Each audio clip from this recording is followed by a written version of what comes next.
Amados irmãos, bom dia, boa tarde, boa noite, a paz do Senhor. Que a paz de Deus seja a sua vida, seja sobre a sua casa.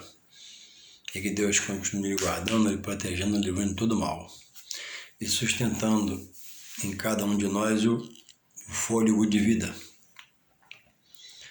Vivemos dias difíceis no plano material, pelo trabalho, pelo labutar, pelas dificuldades, pelo que se vê no mundo e no nosso país. Salários taxados e a busca pelo dia a dia se torna às vezes mais dolorido, mais doído, exige mais da gente fisicamente. E no espiritual, nas coisas concernentes às coisas espirituais, vivemos a palavras pelas quais o próprio Senhor Jesus, nosso Mestre, nos advertiu sobre os falsos doutores, falsos profetas, falsos obreiros, sobre a palavra herética, que é a visão do homem sobre a palavra, sem direção do Espírito Santo. E isto hoje é notório em nossos dias. E a internet está cheia de obreiros fraudulentos, mentirosos, gente que nunca teve paz, comunhão com Deus, se dizem ser de Deus. Então, só estudando a palavra, orando, pedindo direção a Deus pelo seu Espírito Santo em nome de Jesus, para se manter no caminho, porque Jesus falou, aquele que perseverar até o fim, na sua verdade, na sua justiça, na sua misericórdia, na sua palavra, no seu querer. Ele diz que o que perseverar até o fim, esse será salvo.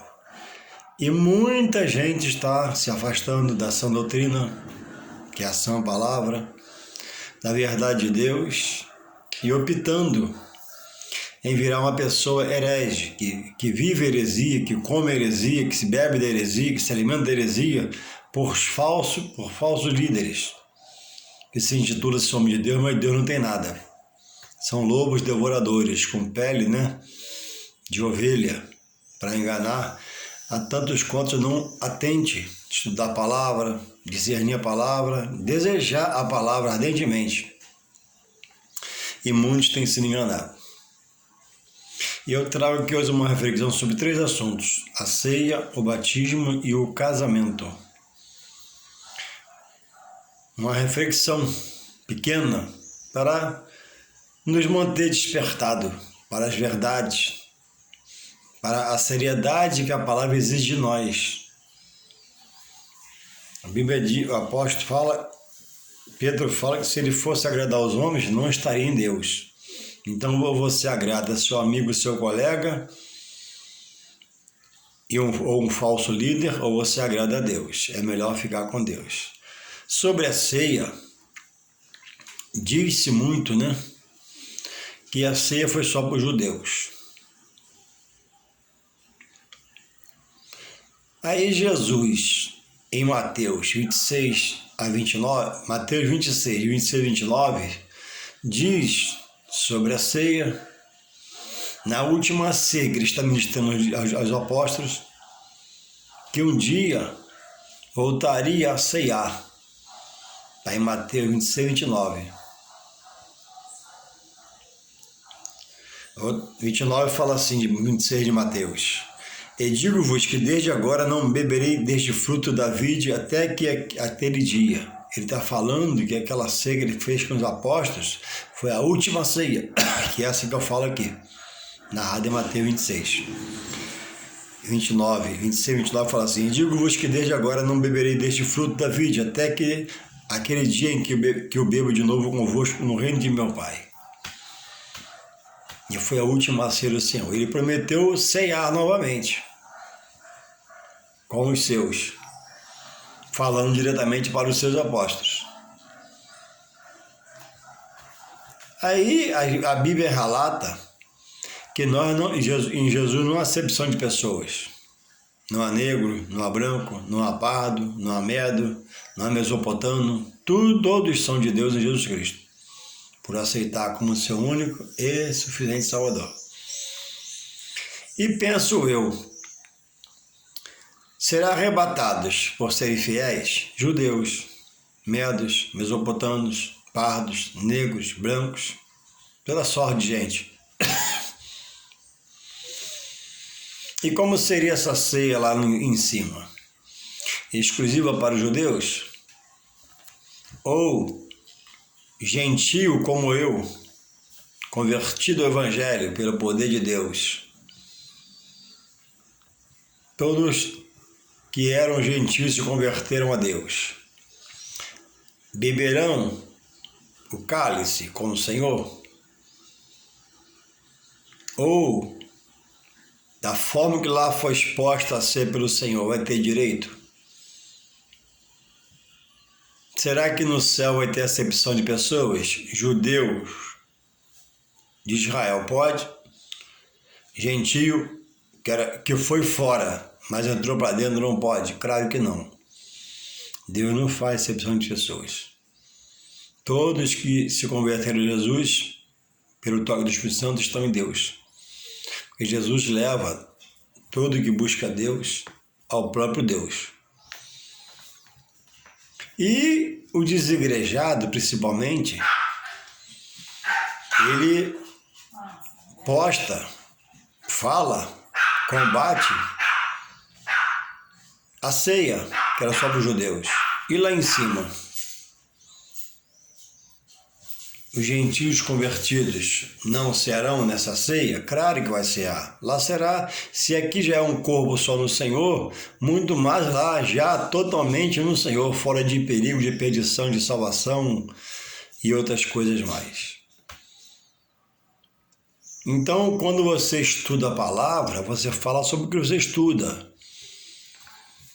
E a palavra te dá veracidade, se você estuda certo. Se você é aquele que propaga as coisas de Deus, segundo o que você ouve, se você ouve errado, você pode cometer um erro terrível de estar falando de Deus, mas pelas colocações dos textos, e o não estudar, falar só de ouvir, você pode estar lutando também contra Deus, dizendo estar em Deus.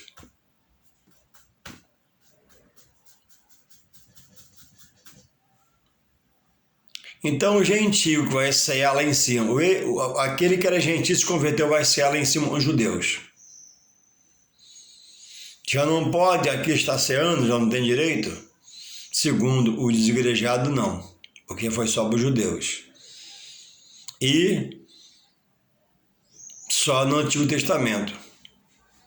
Os que combatem a ceia hoje não tomam a ceia na graça hoje, que a ceia foi só para os judeus no Antigo Testamento. Você pensa assim? Então, o tema que eu botei aqui desses assuntos é reflexão. Então, reflita. Porque você pode ser apanhado pelo próprio Deus lutando contra Deus, dizendo estar em Deus. Combatem a ceia, dizendo que foi só no Antigo Testamento e para os judeus, não tomam a ceia na graça e combatem esse manjar de Deus. Então, reflita sobre o que você fala sobre a ceia, que você coloca sobre a ceia, porque a ceia é um santo alimento da parte de Deus. Aquele inserir o pão, degustar o pão e ingerir aquele suco de uva, ele tem ali algo da parte de Deus que alimenta o homem para estar em Deus, se separando, se purificando, para levá-lo a uma vida eterna com o Pai pela sua comunhão. Então, você que combate a ceia, reveja seus conceitos. Porque a ceia bíblica, Jesus ministrou a última, Paulo diz que recebeu do Senhor e passou as igrejas e ceava. E aí você agora reprova, por ignorância de conhecimento, de discernimento acerca da palavra de Deus. E você possa se voltar para a palavra pedir direção a Deus para que Ele possa te revelar em nome de Jesus. E tenha misericórdia de você. O batismo. Dizem os desigrejados que o batismo nas águas, que nós praticamos hoje evangélicos, foi só que aquele batismo, diz ele sobre o batismo de Jesus, o de Jesus. Por que ele se batizou? Porque em todos deu por exemplo e manda se batizar. E o que não crer no batismo será condenado. O desigrejado diz que aquele batismo de Jesus no Rio Jordão, feito por João Batista, do qual não se achava digno, cobre todo aquele que hoje aceita Jesus. Ou seja, aquele batismo, ele abrange a todos que hoje aceitam Jesus, e esse não precisa se batizar. Mas Paulo se batizou. Está aqui em Atos 9. Vamos para a Bíblia, rapidamente, por o vídeo não ficar muito grande, que eu quero só despertar você para a verdade bíblica, para a verdade de Deus. A verdade de Deus que vai te salvar. A heresia vai te condenar. Atos 9, 17, 18, fala assim, sobre Saulo ainda, né? Atos 9, 17, 18. E Ananias entrou na casa e, impondo-lhe as mãos, disse: Irmão Saulo, o Senhor Jesus que te apareceu no caminho por onde vinhas, me enviou, para que tornes a ver que seja cheio do Espírito Santo. No faixa de luz ele foi quase que meio cego, né? E ele vem agora para restaurar a visão de Saulo e Ananias. E completa no 18. E logo lhe caíram dos olhos como as escamas, ele voltou a ver e recuperou a vista. E levantando-se foi batizado. Paulo foi batizado nas águas. Paulo batizou alguns. Não era ofício de Paulo estar a batizar constantemente, porque chegava em um lugar, abria um ponto de trabalho, deixava o obreiro ir embora. Não dava tempo de preparar a pessoa para se batizar. Mas o obreiro ficava batizava. Então, em Atos 16, 33, vamos lá, vamos para a Bíblia. Tem que ser Bíblia. 16, 33 de Atos fala assim: E tomando-os ele consigo naquela mesma hora da noite, lavou-lhes os vergões, e logo foi batizado ele e todos os seus. O carcereiro, da onde Deus moveu os alicerces do cárcere, ele e sua casa, após aceitar Jesus, foram batizados. Por quem? Pelo apóstolo Paulo. Posso dizer o mestre apóstolo Paulo, né? Na palavra de Deus. E também em 1 Coríntios 1,14, vamos lá, vamos para a Bíblia, tem que ser a Bíblia que fala, né? 1 Coríntios 1,14, fala, o que fala em 1 Coríntios 1,14, você sabe? Então, fala sobre o batismo, Dou graças, Paulo falando e escrevendo aos Coríntios, dou graças a Deus, porque a nenhum de vós batizei, senão a Crispo e a Gaio, quem rejeitava seu ministério. Ele batizou a Crispo e a Gaio, 2 pessoas. 15, para que ninguém diga que foste batizados em meu nome.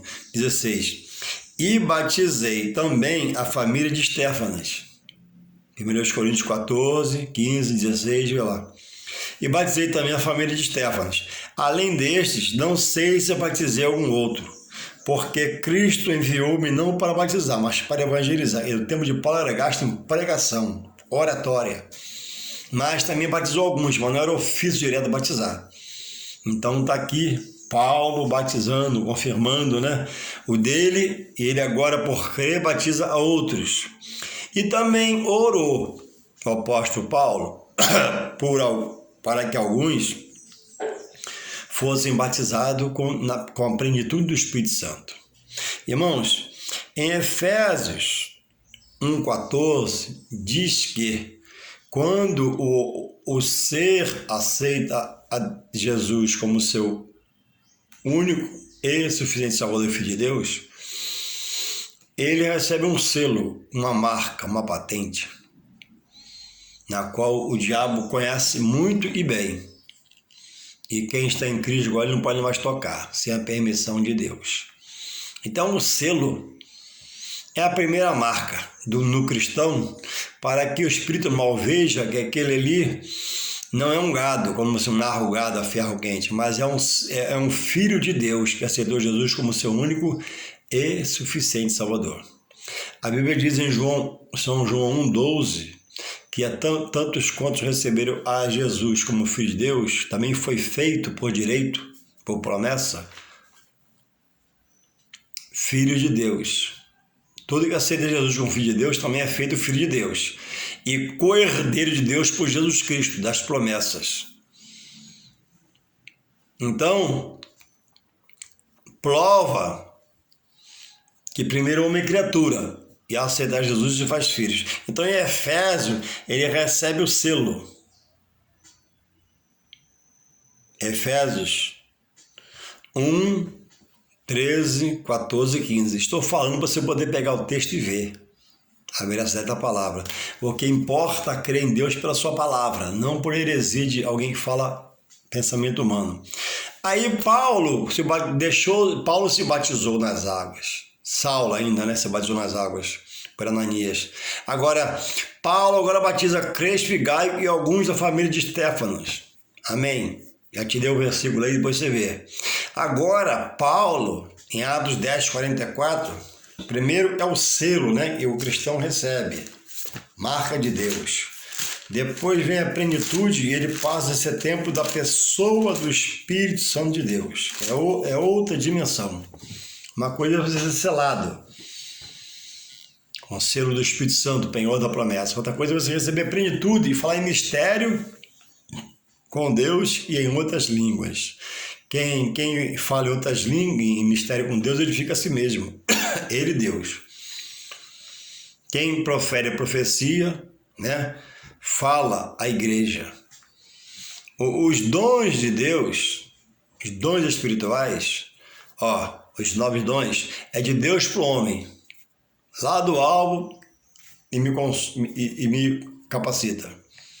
O fruto do Espírito, ou como alguém fala, os frutos do Espírito são 9 também, é do homem para Deus. É obra, é trabalho, é militância, é caminhar, é agir. Usar a experiência e trabalhar em favor de outros, de você, de causas, situações. Então, os dons espirituais é de Deus para o homem. Não acha na terra, pastor nenhum tem para dar a ninguém. Deus capacita, dom de visão, de revelação e por aí vai. Dom da fé. O fruto do Espírito, a paz, o amor, a longanimidade, a mansidão, o domínio próprio, etc. São 9. É para o homem trabalhar para Deus. E aqui, após Paulo ser batizado nas águas, Saulo ainda ser batizado nas águas. Após Paulo batizar alguns, Crispo, Gaio e alguns da família de Estéfanas. Louvado seja o Senhor. Agora Paulo já está orando para que pessoas sejam revestidas de poder que só Deus dá pelo seu querer, a hora, o dia, o momento, que é a plenitude do Espírito Santo. Aí o homem passa a falar em mistério com Deus e em outras línguas, segundo o que Deus conceder pelo seu Espírito Santo. Vamos ver lá. Atos 2:4. Atos 2:4 diz assim, tem que ser devagar para você entender. E todos foram cheios do Espírito Santo e começaram a falar em outras línguas, conforme o Espírito Santo lhes concedia que falassem. Então aqui se cumpriu o dia de Pentecostes. Jesus ao acender seus servos, deixando os discípulos, mandou que ficassem em Jerusalém até que do alto fosse o quê? Revestido de poder. Em 1 Timóteo 1,7 ou 2 Timóteo, diz que o Espírito Santo é poder, moderação e amor. É a fortaleza de Deus para o crente na terra. Então, ficai-vos em Jerusalém, diz o Senhor Jesus, antes de ascender aos céus, até que do alto, ó de Deus, não é do pastor nem da igreja, do alto, sejais revestido de poder. O poder seria a primeira vez que desceria na terra a pessoa do Espírito Santo de Deus. Jesus foi, e quando ele estava aqui, ele protegia, livrava e intercedia o Pai por nós. Agora ele foi, mas antes de ir, sabendo que nós passaremos dificuldades, seremos fracos em nós mesmos e vacilantes às vezes, ele pede, Senhor, dai-vos o Consolador, o Espírito Santo. O Espírito Santo é amigo, conselheiro, exortador, ajudador, e por aí vai. E poder de Deus, principalmente. Ele é poder. Poder que quando entra no templo chamado do homem, ele reveste o homem de autoridade, poder, unção da dom, capacita e faz ser diferente, como Pedro, né? Após ser batizado, ao pregar com muita intrepidez, salvou quase 3.000 almas. Então, aqui eles receberam. Aqui já está Paulo, em Atos 10, 44, trabalhando com esse poder em si e trazendo para a vida de outros. Olha só. Então o selo é a primeira marca. A plenitude da ação do poder do Espírito Santo de Deus no homem é o falar em outras línguas e mistério com Deus. Diz assim, ó, Atos 10, 44. Aqui no caso é Pedro, né? Uma ação do apóstolo Pedro, não de Paulo. Mais à frente vimos de Paulo, mais atrás vimos de Paulo e mais à frente vamos ver de Paulo. Essa aqui é de apóstolo Pedro, ó. Atos 10, 44, diz assim: E dizendo Pedro ainda estas palavras, caiu o Espírito Santo sobre todos que ouviam a palavra. E os fiéis, ó, que eram da circuncisão, todos quantos tinham vindo com Pedro, maravilhavam-se, ó. E os fiéis, 10:45, e os fiéis, os já crentes no Senhor, discípulos de Pedro, através de Jesus, que eram da circuncisão, porque só quem era circuncidado eram os judeus, servos do Senhor, e a quem Pedro pregava. Deus fez apóstolo, e Paulo apóstolo de gentios. E 45 de 10:45 de Atos. E os fiéis que eram da circuncisão, todos quanto tinham vindo com Pedro, olha só, eles ficaram pasmos, né? Maravilharam-se de que o dom do Espírito Santo derramasse também sobre os gentios. Então agora o Espírito Santo chega aos gentios. Louvado seja Deus. O texto tem Atos 10, fala o centurião Cornélio, um centurião romano, né? Diz aqui, ó, ele era, Atos 10, 2, piedoso e temente a Deus, com toda a sua casa, o qual fazia muita esmola ao povo e de contínuo orava a Deus. Ele era ainda gentio, pelo jeito um católico, romano, centurião romano. E ele era piedoso, misericordioso, fazia muita esmola aos pobres, uma pessoa boa. E quis Deus tocá-lo e salvá-lo. E quando Pedro foi mandado lá por Deus, ao ser chamado por eles ouviram, receberam a palavra do apóstolo Pedro pregava sobre Jesus, e Pedro, ao orar, foram todos cheios do Espírito Santo. Detalhe, antes de ser batizado nas águas, a família de Cornélio foi todo cheio do Espírito Santo. Então, que foi um Pedro ficou assim, não é só pra gente esse batismo, não é só pra gente esse poder, não. Chegou aos gentios, através do apóstolo Paulo. E já chegou aqui antes, né? Através do apóstolo Pedro. Então, alguém pode ser batizado no fogo de Deus, né? Não fogo que consome, mas o fogo interior, espiritual, a chama pentecostal, antes do batismo nas águas. Louvado seja o Senhor. Então isso é a prova, né? É a prova do que nós estamos falando. Não adianta ficar só falando, blá, blá, blá, blá, blá, e não ter prova. Então a palavra é prova, é veracidade. Então você que não crê que eu falar em outras línguas é o sinal da plenitude de Deus em você pelo Espírito Santo, está fora da verdade. Aceitou Jesus, foi selado, já tem a plenitude? Não, tem um selo. Selo é selo. Plenitude é poder de Deus cabal na sua vida. Agora, um outro texto aqui em Atos 19, de 1 a 7. Olha o que diz Atos 19, de 1 a 7. Aqui já o apóstolo Paulo, lá foi Pedro. A terceira viagem missionária de Paulo. Olha aqui. Isso, 19, 1 de Atos. E sucedeu que, enquanto Apolo estava em Corinto, Paulo, tendo passado por todas as regiões superiores, chegou a Éfeso. Paulo chegou a Éfeso e, achando ali alguns discípulos, disse, recebestes vós já o Espírito Santo quando crestes? Ele fala da plenitude, que Paulo certamente sabia do selo. E eles disseram, nós nem ainda ouvimos que haja Espírito Santo. Não tinha chegado esse assunto entre eles. Aí Paulo entra no 3, 19:3. Perguntou-lhes então, em que sois batizados? Então, e eles disseram, no batismo de João. Eles nem criam ainda, eles nem ouviram falar ali até aquele momento do batismo, do falar em mistério com Deus em outras línguas, uma plenitude maior e melhor.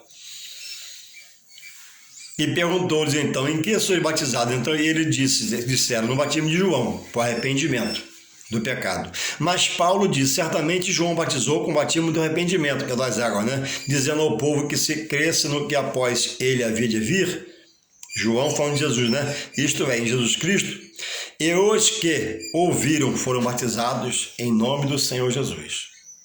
Aí Paulo, impondo-lhe as mãos, o obreiro impondo-lhe as mãos, veio sobre eles o Espírito Santo. E aí passaram, Atos 19, 9. E impondo-lhe Paulo as mãos, veio sobre eles o Espírito Santo. E falavam línguas e profetizavam. E impondo-lhe Paulo as mãos, veio sobre eles o Espírito Santo. Ele não sabia ainda o que era esse batismo da plenitude do Espírito Santo.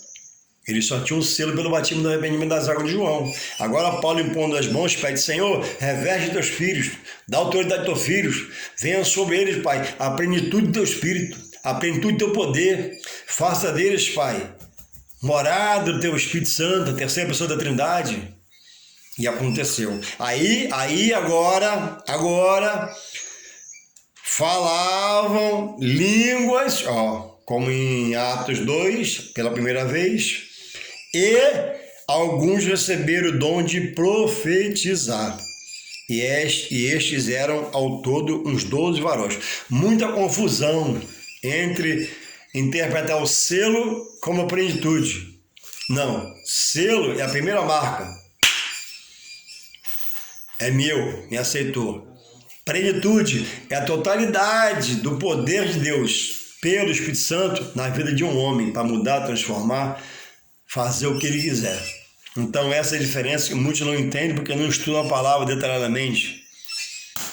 Então o selo é uma coisa, o batismo do Espírito Santo é outra coisa. O meu terceiro tópico aqui, irmãos, é em Coríntios 7.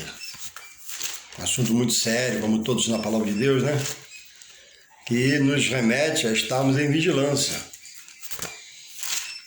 1 Coríntios, capítulo 7. O capítulo 7 de 1 Coríntios fala sobre respostas e perguntas acerca do casamento.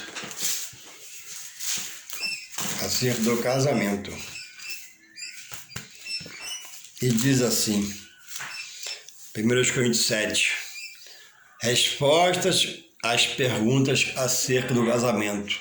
Paulo estava trazendo um esclarecimento acerca de ser servo do Senhor e casado e como proceder na vida, no dia a dia. Diz assim, eu não vou ler tudo que é muito grande o capítulo, eu quero pegar só um tópico. De muitos que tem aqui no seu conteúdo do capítulo 7 de 1 Coríntios, é um tópico só.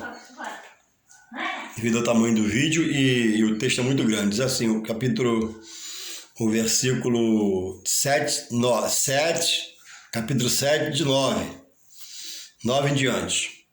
Mas se não podem conter-se, casem-se, porque é melhor casar do que abrasar.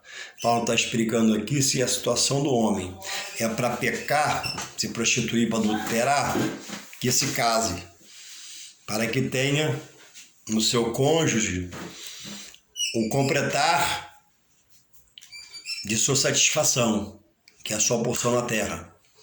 Sua esposa, seu esposo, seu cônjuge.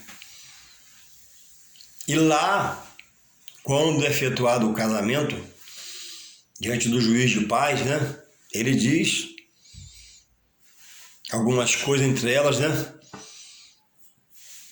Na doença, na saúde, na riqueza, na pobreza. E depois muitos mudam. Muitos dos quais se dizem obreiros de Deus, até pastores, homens de Deus, profanando a verdade de Deus e mentira.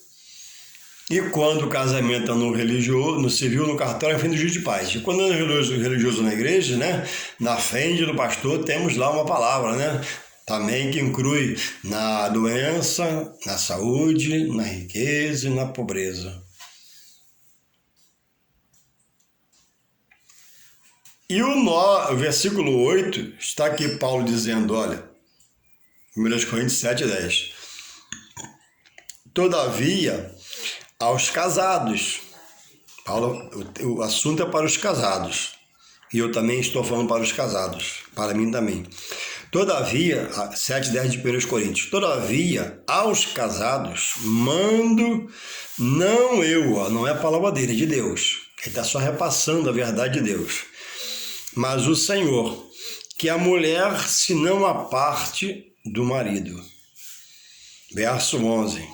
Se, porém, se apartar, que fique sem casar, ou que se reconcilie com o marido, e que o marido não deixe a mulher. Como a mulher não pode deixar o homem, vice-versa, o marido também não pode, é seu cônjuge. Então, irmãos, o casamento é cristão, o casamento cristão feito no Senhor, na igreja, com um pastor, com os testemunhas, os livros assinados, ele é indissolúvel, esse casamento. O casamento do homem natural, ele casa, gera filhos, casa, e a gente 10 casamentos, 20 filhos espalhados por aí, vai embora. Mas ele não tem, ele é ignorante sobre a verdade de Deus. Ou alguns sabem e não querem, amém, o problema é dele. Agora, o cristão, o casamento dele é indissolúvel. Não pode se desfazer, é até um a outro enterrar, porque pela viuvez pode-se, após a morte do cônjuge, ter outro casamento. E na infidelidade também. E o pastor, segundo a palavra, vai orientar essa irmã, esse irmão, como proceder.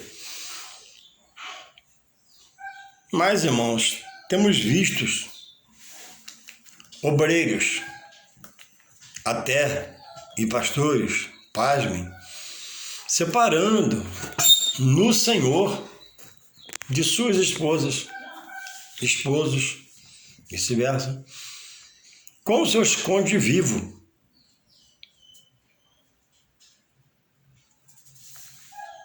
Se há um problema, diz aqui, se separar que fique só até resolver a pendência. Foi para a casa dos pais, está resolvendo? Os pais estão cientes, o pastor está orientando, então acautelai-vos, deixe resolver a situação. Foi infidelidade? Vamos resolver. Uma coisa menor, um desagravo menor, vamos resolver, vamos ter calma. O casamento é indissolúvel. Mas existem alguns tópicos, por algumas coisas, pode, sim, pela viuvez a um, pela infidelidade a outro. Eu creio que é quando chega a espancar, mas todos os primeiros, todos têm que estar diante da palavra e do seu pastor, em submissão e em orientação. E o pastor que esteja, né, atento e ligado para orientar segundo a palavra. Muitos já mandam diretamente separar. por uma coisa mínima, orienta, separa que é melhor, não tem mais jeito não. E a oração? Não vale mais? E o jejum? Não vale mais?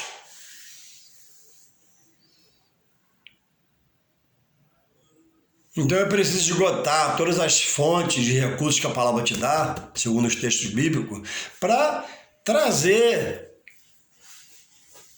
uma renovação nesse relacionamento. E, irmãos, o homem se diz obreiro. E não só o primeiro, mas no segundo ou terceiro casamento com as mulheres vivas. Se o seu caso foi resolvido, você está em paz, amém, fica na paz de Deus e toca a tua vida nesse novo relacionamento. Mas se o seu caso é antibíblico, a Bíblia não sustenta, então a pessoa que casada era e casou de novo está em adultério. E pode estar pregando, pode estar pastoreando, dirigindo um rebanho, que o negócio é ele com Deus, o juiz é o homem com Deus. Às vezes até o próprio corpo da igreja aprova a separação. E fica lá, a direção daquela pessoa em adultério, ouvindo de Deus. Uma pessoa, irmãos, em pecado, por aprender, por saber como fazer, ela pode pregar, ela pode ministrar uma ceia, ela pode dar aula dominical, ela pode tudo em pecado. Mas o que ela faz, abençoa a outros, não por ela, mas pela palavra proceder a bênção, e a bênção vem do Senhor. Então ele só fala a bênção, não é dele. E ele em pecado está, e errado está, e diante de Deus, Deus o vê como culpado na situação dele. Então é um perigo. Por exemplo, Deus é casado, mora no Rio, chegou minha esposa, não dá mais, acabou.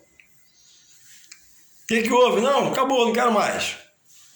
Perdeu a visão espiritual. Fui a São Paulo, chegou lá, divorcio aqui, chego lá, congrego num lugar, até prego, dou aula dominical, aí caso de novo. Opa, caso de novo. Aí estou casando no Senhor de novo. Casei no Senhor uma vez, fiz meus votos de fidelidade.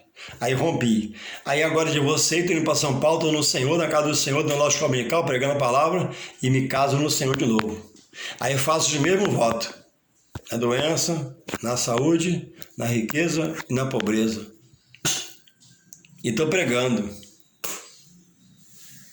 Pregando em quê? Em adultério. Larguei a minha primeira mulher, ela está viva. Olha o que Jesus fala em 1 Coríntios 7:39. A mulher, também aqui pode colocar o homem, né? Mas aqui está a mulher. Coríntios 7:39. A mulher casada está ligada pela lei todo o tempo em que seu marido viver. O homem, em todo o tempo que minha mulher viver, a minha mulher é a minha mulher. A minha porção é a minha mulher. Eu não posso deixar meu pensamento, ficar voando por aí acerca de outras situações nas quais eu possa querer me embranhar para fazer um adúltero. Aí continuo pregando a palavra, continuo no aula dominical, continuo no coral, continuo tudo. Mas larguei minha mulher, divorciei. E o divórcio não tira a mancha do adultério. O divórcio aprova a separação que você aprovou, não Deus, é o Espírito Santo. E casei lá de novo, gerei mais um filho. Então, irmãos, qual é o seu caso? Você está em paz? 3 mulheres para trás, 2 casamentos para trás, está no terceiro, está indo para o quarto. Você que aprova esse tipo de obreiro, você está em paz com Deus? Então, o meu caso é o meu caso. Eu devo observar. Agora, o seu caso é seu caso. Eu não julgo, eu não critico, mas a palavra é o divisor de águas. Ficou feia, perdeu o cabelo, dente caiu, muitos homens, trabalhadores, enriquecendo, largando a mulher, da qual ajudou ele a montar esse pequeno império ou grande império, sendo repudiada, largada, traída. E o homem, o irmão, o servo do Senhor, se apresenta a outra, divorcia aqui e casa lá. E a mulher de cada viva que ele fez aliança com ela diante de Deus da igreja. Entende a gravidade? Então muitos se encontram hoje, no seu caso, você que decida, eu não digo que você está, muitos por isso estão em situação de adúlteros, estão em adultério, largou a mulher que foi fiel na juventude, que o ajudou, que o cuidou, que o tratou, enriqueceu e largou. A mulher que perdeu o cabelo, largou, o dente caiu, largou. Não tratou da mulher, vivia repudiando, isso, só aquilo, tá pregando, tá evangelizando, tá ganhando almas, a alma é de Deus, a igreja de Deus, o corpo de Deus, o microfone de Deus, a bateria de Deus, tudo é de Deus, o homem não tem nada, o homem chega a Deus vazio, o homem chega a Deus numa miséria espiritual, e Deus entra e muda, e dá visão, e aí agora ele perde a visão, porque é rebelde, teimoso, não quer ficar na verdade, e sai por aí casando de qualquer jeito para estar lutando contra o dito do Senhor. Então, irmãos, é muito sério. Uma vez conversando com uma pessoa desigrejada, eu falei, mas e o casamento? Ele queria largar sua esposa, a irmã da igreja, irmã. Não deu larga. Não deu larga, diante de Deus não. Em Deus, eu sou responsável para manter a harmonia. Ainda que não ame daquele jeito, tem que amar. Porque Deus manda amar o quê? Jesus manda amar como a mulher, como ele amou a igreja. Como ele amou a igreja. O sangue na cruz foi para salvar, remir o pecador dos seus pecados e também comprou a igreja. E a igreja hoje é um templo de Deus para quem crê como eu, nem todos pensam assim mais, criado por Deus para entrar por aquelas portas de graça e dizer obrigado, estou vivo, estou no Senhor, estou na salvação, obrigado Deus. A igreja não é um desejo humano, nenhum rei no passado criou, nenhum sacerdote, foi Deus. E o primeiro chamado tabernáculo, Deus estabeleceu, deu a cor da cortina, o tipo de fecho, madeira, tudo. Hoje Deus permite na graça o pastor líder, né, fazer um templo e colocar como ele quer. A cor, o jeito, a forma, fórmulas. Já não é mais como antes, as coisas mudaram. Agora o casamento está de pé. Se eu largo, eu adultero. E se não volto, estou em adultério. Irmão Juarez, quem largou?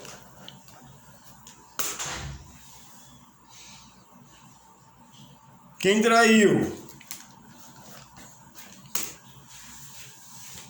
Tem que voltar e se humilhar, seu cônjuge, e buscar reconciliação. E se ela não, se o cônjuge, palavra dura, não aceitar, quem errou, quem pecou, foi quem traiu.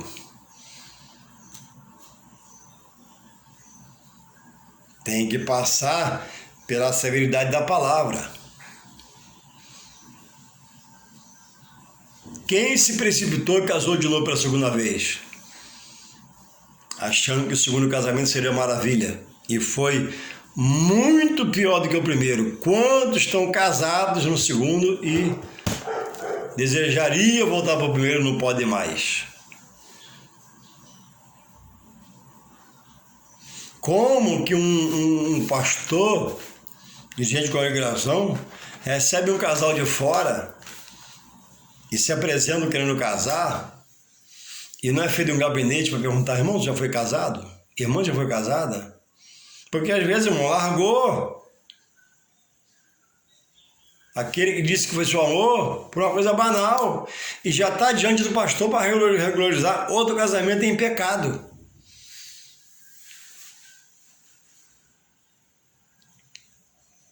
E não foi por viuvez que quer casar de novo, nem fidelidade, é porque ela não gostou mais do outro. E é assim, não quero mais, não posso mais, não. Tem um trâmite, tem a palavra, tem a direção de Deus pelo seu Espírito Santo. Então a porção de quem já casou é aquela com quem está casada. E quantos não largam também e ficam repudiando a mulher dentro de casa? Isso é um perigo, é um pecado.